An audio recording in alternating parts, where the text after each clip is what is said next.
Hi, I'm Bakhtiar Sanov and welcome to A News. Let's see the top stories. The Trump administration issues order to begin easing sanctions on Syria. EU trade chief says the European Union is committed to securing a deal with the United States based on respect and not threats. Russia and Ukraine swap 307 soldiers on second day of prisoners of war exchange.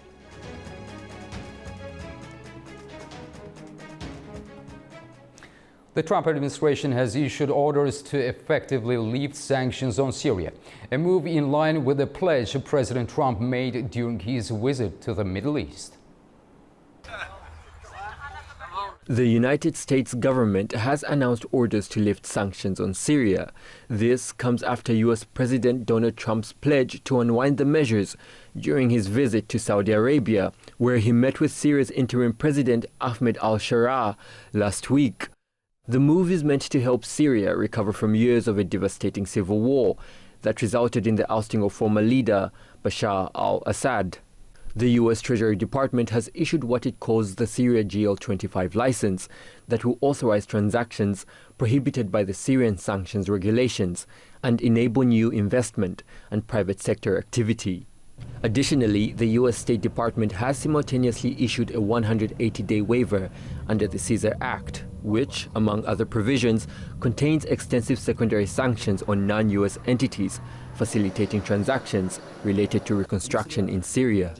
U.S. Secretary of State Marco Rubio has said the waivers will facilitate the provision of electricity, energy and water and enable a more effective humanitarian response across the country. Syria's Ministry of Foreign Affairs has welcomed the decision, calling it a positive step in the right direction towards relieving humanitarian and economic suffering in the country.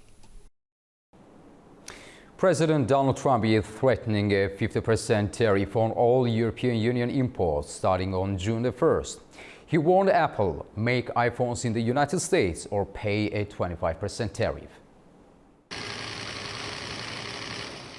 US President Donald Trump is stepping up trade pressure on two major fronts, the European Union and tech giant Apple, sparking new worries in global markets. Trump recommended a steep 50% tariff on all imports from the European Union, starting June 1st. The move comes amid stalled trade talks with the bloc, which Trump accused of taking advantage of the United States. The White House says the tariffs aim to address the US trade deficit with the EU, which topped $235 billion last year. At the same time, Trump said Apple will face a 25% tariff on iPhones sold in the US that are not made in the country. He informed Apple CEO Tim Cook that iPhones sold in the US must be manufactured domestically, not in countries like India or Vietnam. The president insists that to avoid the tariff, Apple must bring manufacturing back home. Experts warn these tariffs could drive up prices, with iPhones potentially costing hundreds or even thousands more. Markets reacted immediately.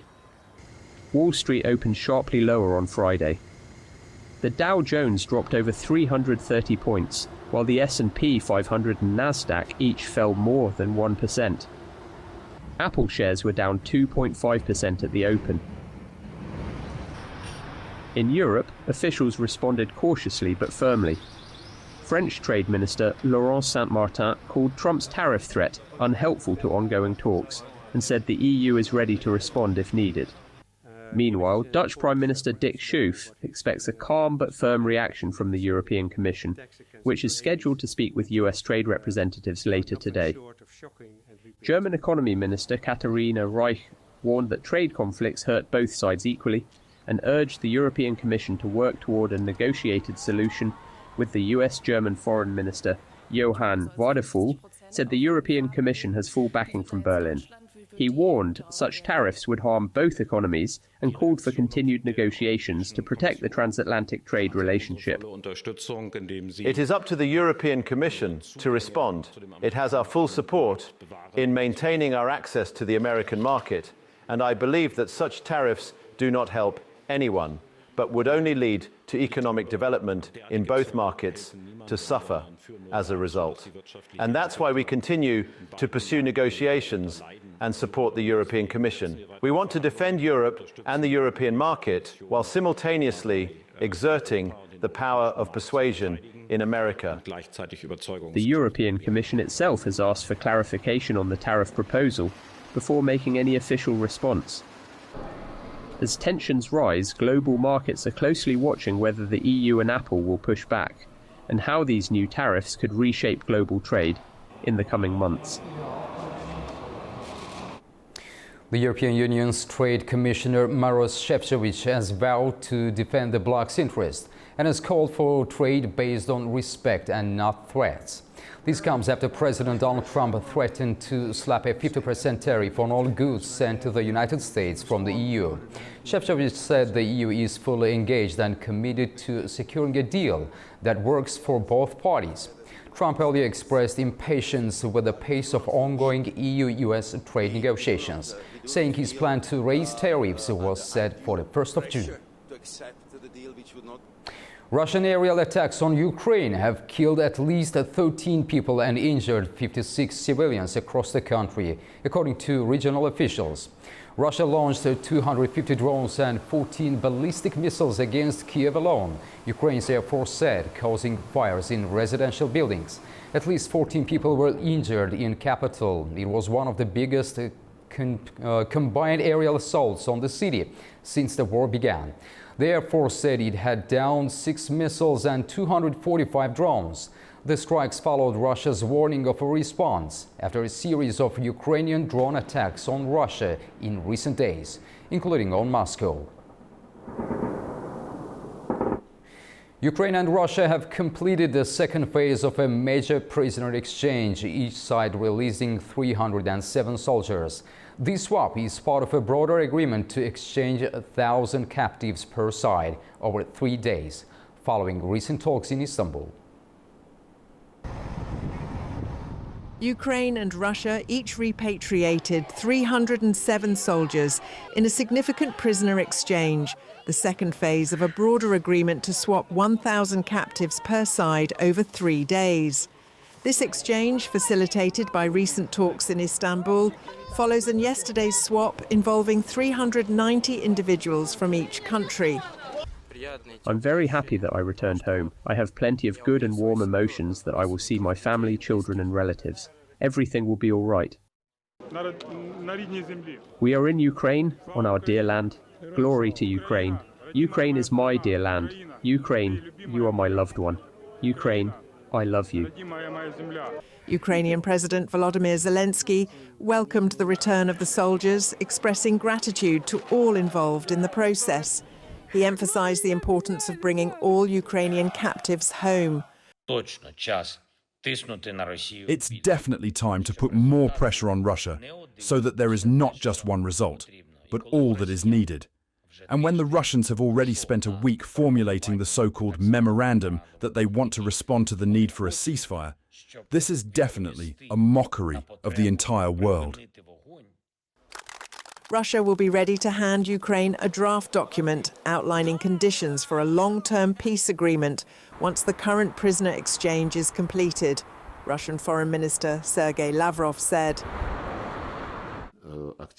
The second part of the agreements provides for the preparation by each of the parties of a draft document outlining the conditions for achieving a sustainable, long-term, comprehensive agreement on the settlement. And now, as soon as the exchange of prisoners of war is completed, by that time we will be ready to hand over to the Ukrainian side a draft of such a document, which the Russian side is currently completing.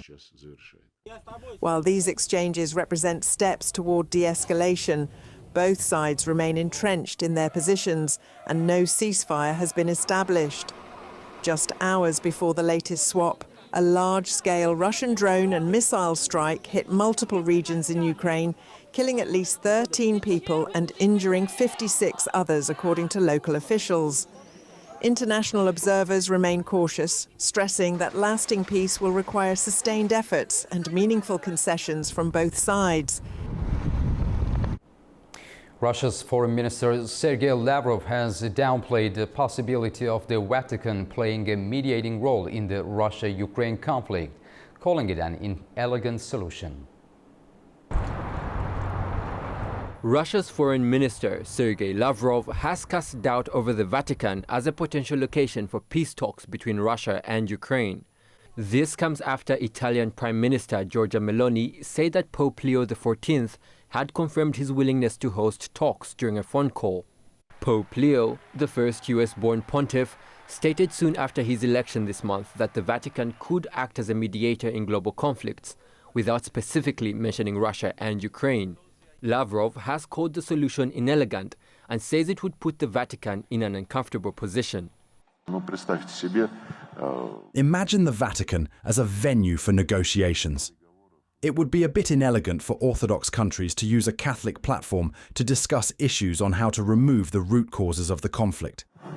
Ukraine, however, has expressed openness to the notion of the Vatican as host, but Ukrainian President Volodymyr Zelensky has also suggested Turkey and Switzerland as alternative venues. The Vatican said the idea of hosting or even mediating talks, which US President Donald Trump suggested was an option, is more a hope for now than any concrete plan. Pope Leo XIV continues his first week as pontiff with a personal touch, meeting Vatican staff and their families for the first time. The Pope also reinstated a long-dropped tradition to show his gratitude.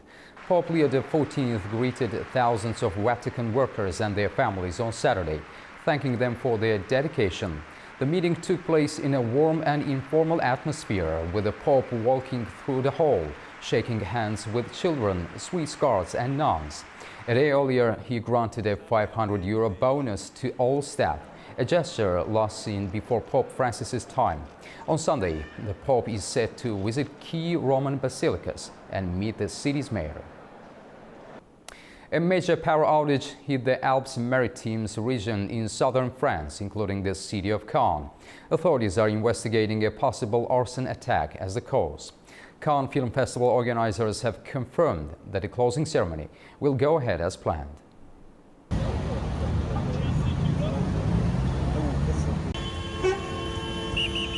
A major power outage struck the Alps Maritime region of southern France on Saturday, plunging parts of the area, including the city of Cannes, into darkness. The incident comes at a crucial time as the city hosts the world-renowned Cannes Film Festival. Authorities are now investigating the possibility of arson as the cause of the blackout. Electricity was cut across the western part of the region, affecting not only homes and businesses, but also transportation. Train services were brought to a halt, and mobile communication became difficult, leaving many residents and visitors stranded and disconnected.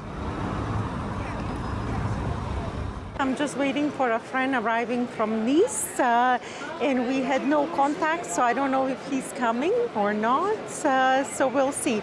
But I just hope it gets resolved relatively shortly. But one thing for sure, I don't have a phone, so my battery ran out and there's nowhere to charge. So we're going back to 1990s, and maybe that won't be such a bad thing. Students and commuters expressed frustration at the disruption, especially as access to communication tools was limited.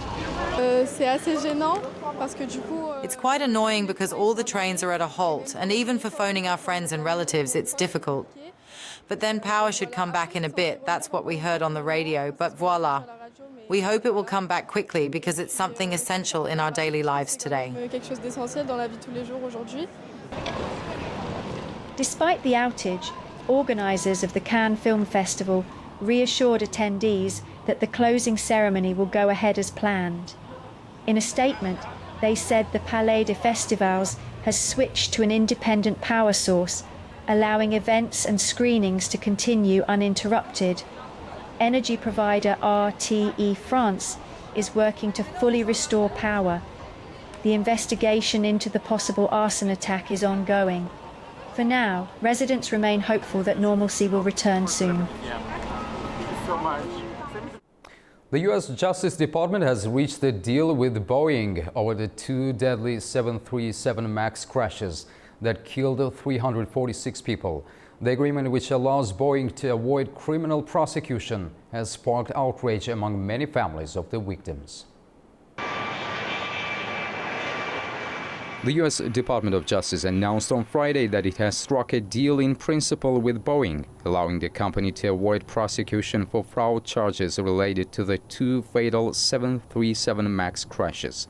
The crashes, which occurred in Indonesia in 2018 and Ethiopia in 2019, resulted in the death of 346 people. Under the terms of the agreement, Boeing will not be branded as a convicted felon, a decision that has been met with sharp criticism from victims' families and some lawmakers. Many had called for the company to face trial and be held fully accountable in court. Paul Castle, an attorney representing numerous victims' families, expressed strong opposition to the agreement. He described it as unprecedented and obviously wrong, given the scale of what he referred to as the deadliest corporate crime in U.S. history.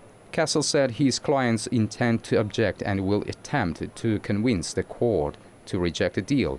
As part of the agreement, Boeing has consented to pay an additional $444.5 million into a fund for crash victims.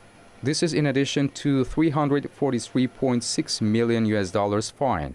The total payout will exceed $1.1 billion and includes over $455 million earmarked for improving Boeing's compliance, safety, and quality programs.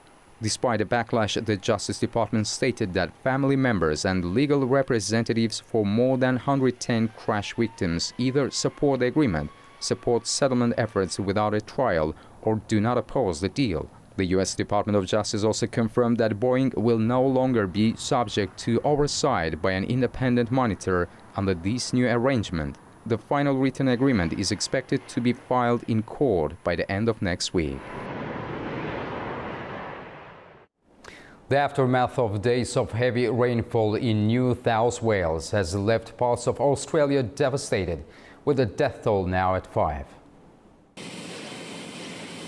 Australia is grappling with the devastating aftermath of severe flooding across the state of New South Wales, following 3 days of relentless rainfall. Damage assessments are underway after the floods cut off towns, swept away livestock and destroyed homes. Officials have estimated that at least 10,000 properties may have been damaged. Manning Support Services, a non-profit that provides aid to families, says it's lost everything to the floods and finds the situation difficult to navigate. We did have the large flood in 2021, but it didn't come anywhere near our other offices, so we were taken by surprise completely. We've lost everything in those premises. Completely unexpected for us. We knew it was going to be bad, but we had no idea that it was going to be this bad. It's very difficult because we've obviously lost not just this place, but we've lost a couple of locations. So we need to get together with the team and work out where we can move staff, where we can move the services, and just go from there next week, I suppose. On the mid-north coast, floodwaters submerged streets, intersections and even cars, rising above windshields in some areas after rivers broke their banks.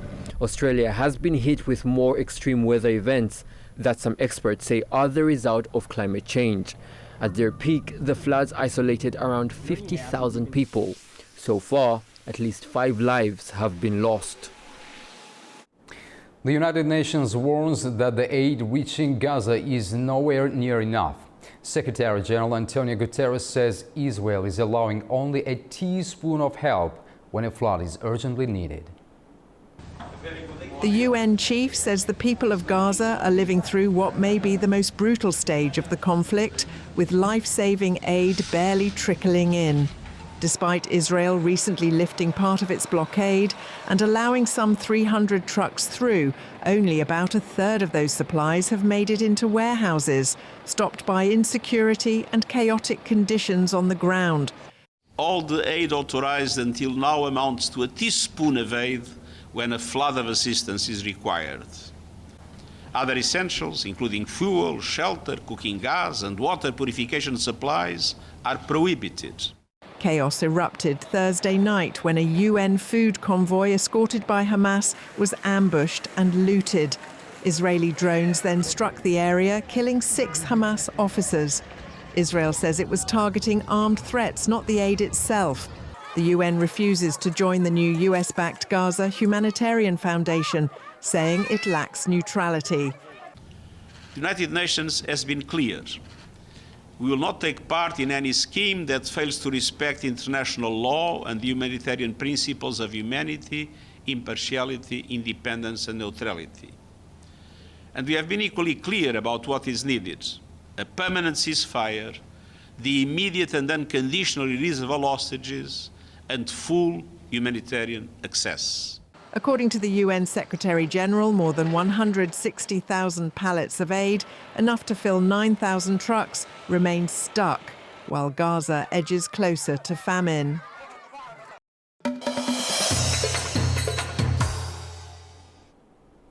The Baltic countries are already openly opposed to the Georgian people. This was stated by the chairman of the Parliament of Georgia, Shalva Papuashvili.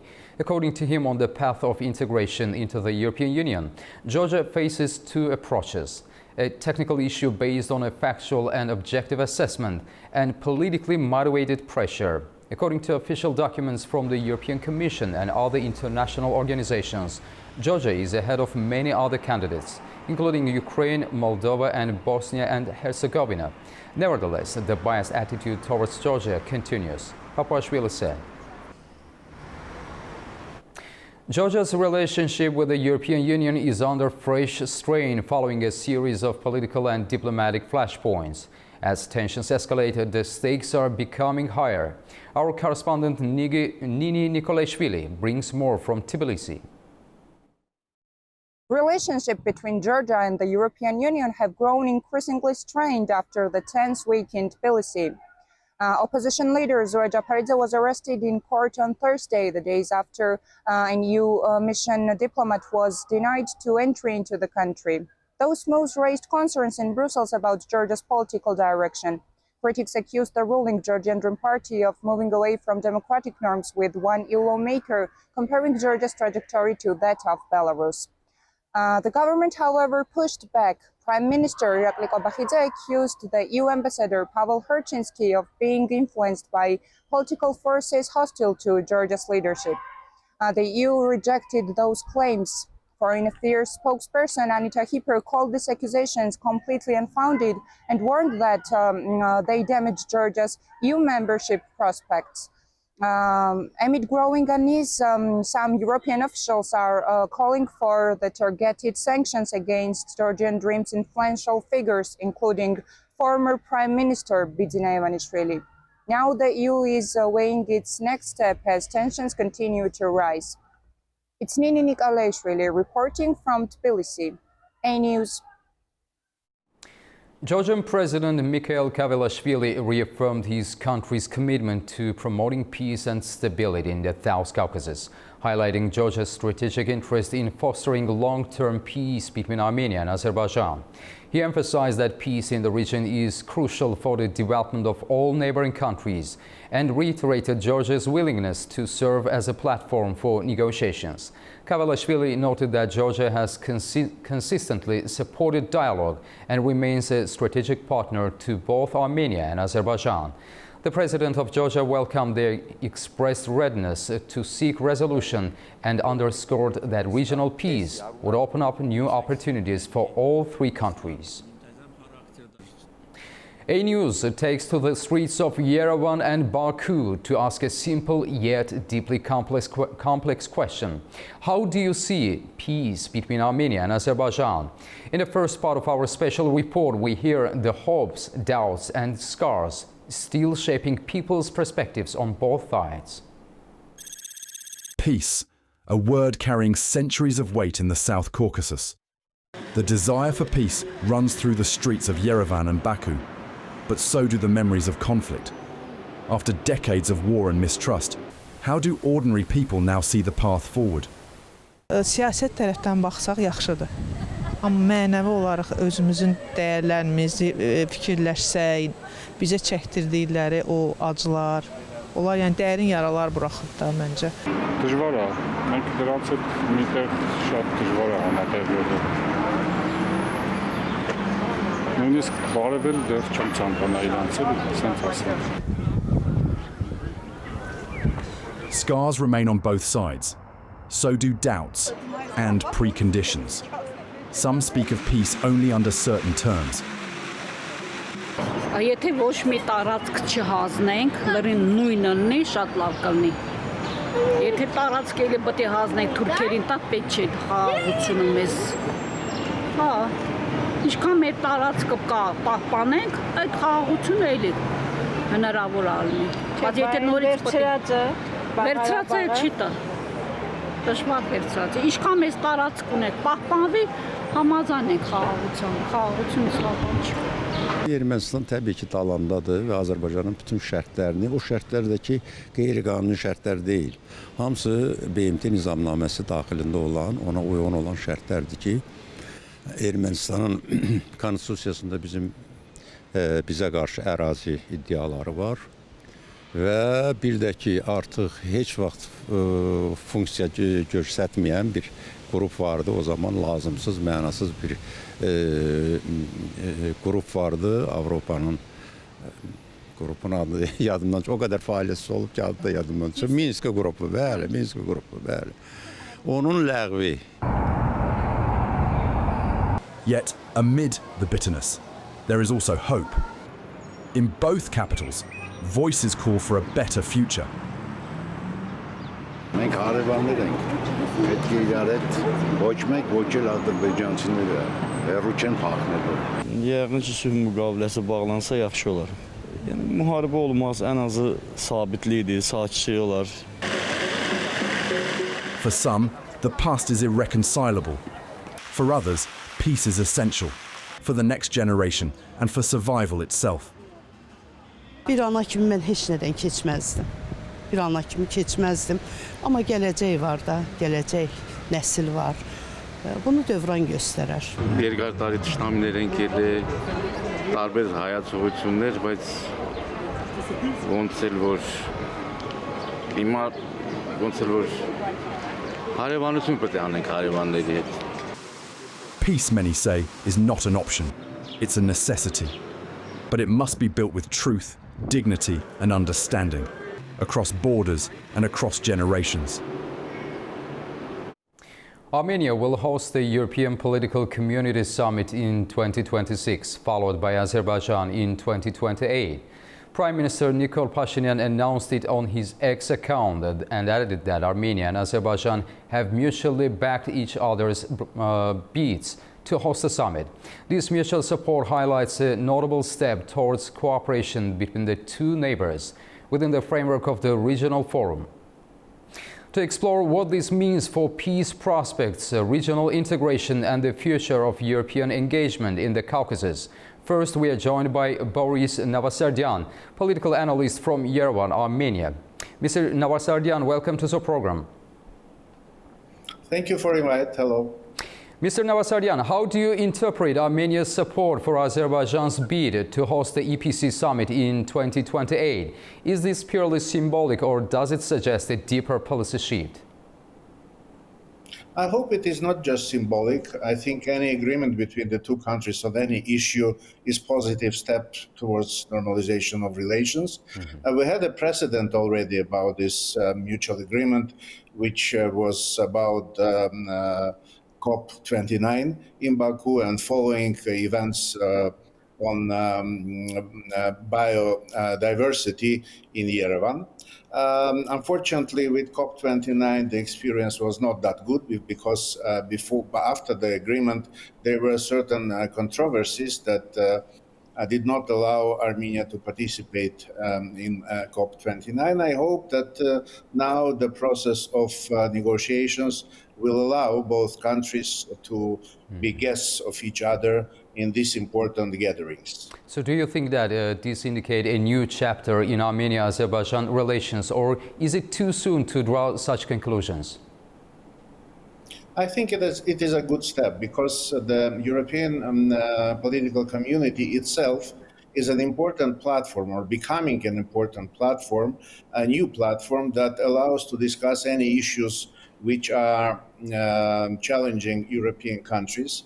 And it is not just environmental, it is really political and geopolitical events, and the agreement between Baku and Yerevan on conductance of both, it means that there is also constructive and consistent political dialogue between the two countries, especially that the experience of these summits of European political community, they show that quite sufficient attention and importance was paid to Armenian-Azerbaijani relations. Not always these gatherings were successful for progress of peace agreements.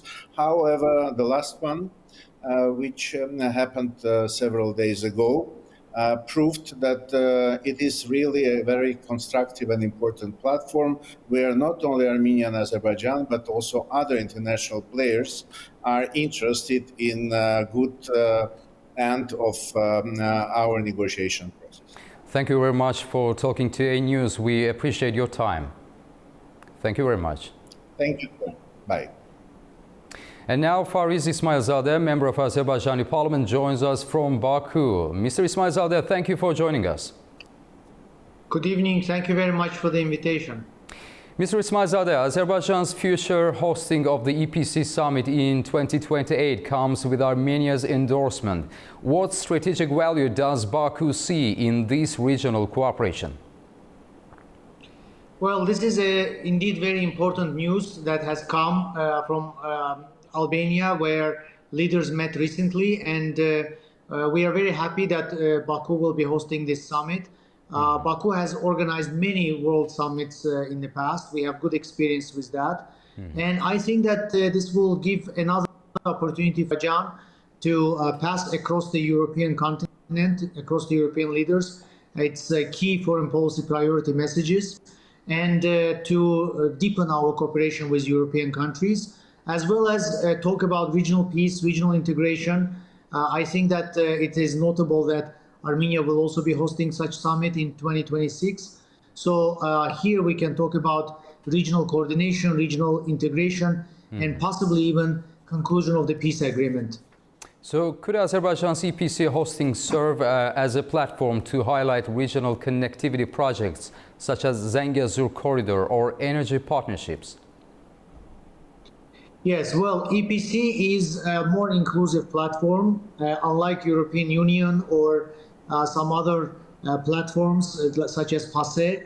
EPC includes all three countries of the South Caucasus, and our leaders have been consistently attending previous summits.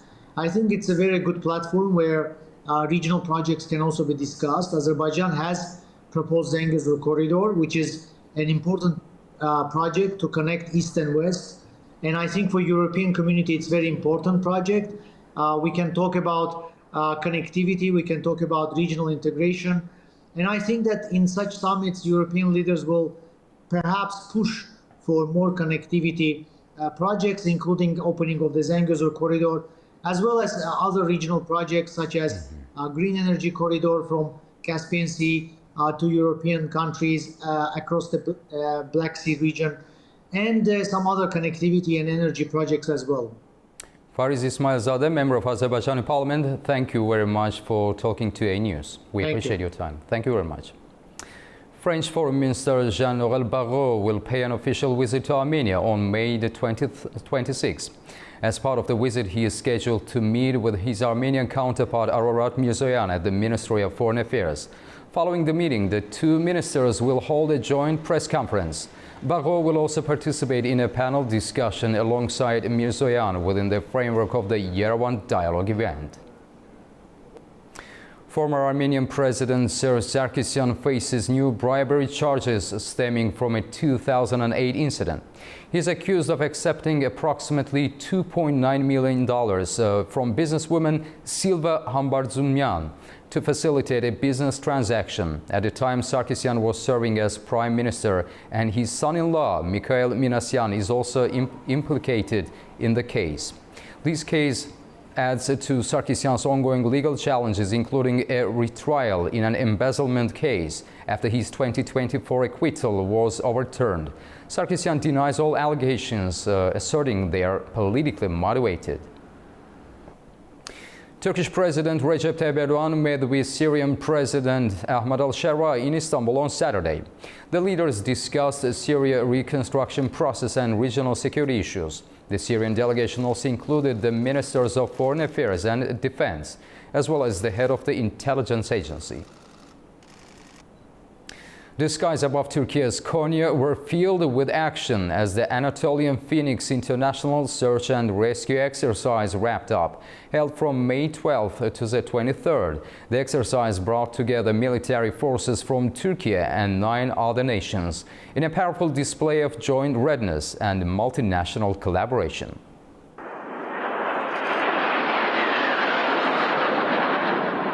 Anatolian Phoenix 2025 International Search and Rescue Exercise hosted by the 3rd Main Jet Base Command in Turkey's Konya has wrapped up. Military personnel from Turkey, the United States, Germany, Azerbaijan, Italy, Qatar, Poland, Romania, Slovakia and Saudi Arabia took part in this year's Anatolian Phoenix exercise aimed at enhancing coordination and interoperability in multinational operations. Within the exercise framework, complex scenarios were successfully executed, including search and rescue missions, coordinated airstrikes and joint operation drills designed to test the readiness and rapid response capabilities of all involved forces. On Visitors' Day, media representatives and official guests were welcomed to observe the exercise up close. Attendees received statistical insights and watched a specially prepared video highlighting key moments from the multinational operation. Guests then moved to the training range, where participants demonstrated various operational episodes in real time, showcasing the skills and synergy of the participating units. Capping off the event, the Turkish Stars, the Turkish Air Force's elite aerobatic team, delivered a stunning aerial performance, drawing applause from all corners of the international audience. Notably, the Azerbaijan Air Force stood out with their professionalism and precision, earning praise for their performance during the exercise. Anatolian Phoenix 2025 once again underlined the importance of unity in crisis response and the value of sustained multinational cooperation. Concerns are growing in Kyrgyzstan over possible protests tied to debates about the state language. The trigger was a draft law discussed in parliament aimed at expanding the use of Kyrgyz language. Lawmakers are proposing to strengthen the role of the Kyrgyz language in both state institutions and public life. Our Fariza Kalimurzina has more from Almaty. A heated debate took place in the Kyrgyz parliament over a proposal to require candidates for deputy positions and civil servants to demonstrate proficiency in the Kyrgyz language. Some deputies warned that such a requirement could threaten inter-ethnic harmony. Others argued that every citizen of Kyrgyzstan should know the state language. The proposed amendments would set mandatory Kyrgyz language proficiency levels for officials and parliamentarians, introduce language exams in schools, and impose requirements on advertising and media content. The government will define the exact language standards. Deputy Janibek Kadikpaev believes the situation is not severe enough to justify strict restrictions. He emphasized that Bishkek should not be the only benchmark and that regional language realities must be taken into account. In contrast, Deputy Kunduzbek Suleymanov assured that the draft does not limit the use of Russian, and knowing Kyrgyz is simply an additional requirement for government candidates. Despite differing opinions, the draft passed its first reading. The bill also proposes amending the television and radio broadcasting law to require at least 60% of broadcast content to be in Kyrgyz. Violations would lead to warnings and fines. Just to recap, Kyrgyz is the state language of Kyrgyzstan, while Russian has held official status since 2004. It used to be the second state language. Given the country's diverse population, more than 80 ethnic groups, the language issue remains sensitive. The reduced status of Russian reflects efforts to promote and develop Kyrgyz. Fariza Kalimurzina, AIM News, in Almaty, Kazakhstan. That's all we have for now from Baku. Stay tuned to A News for more updates.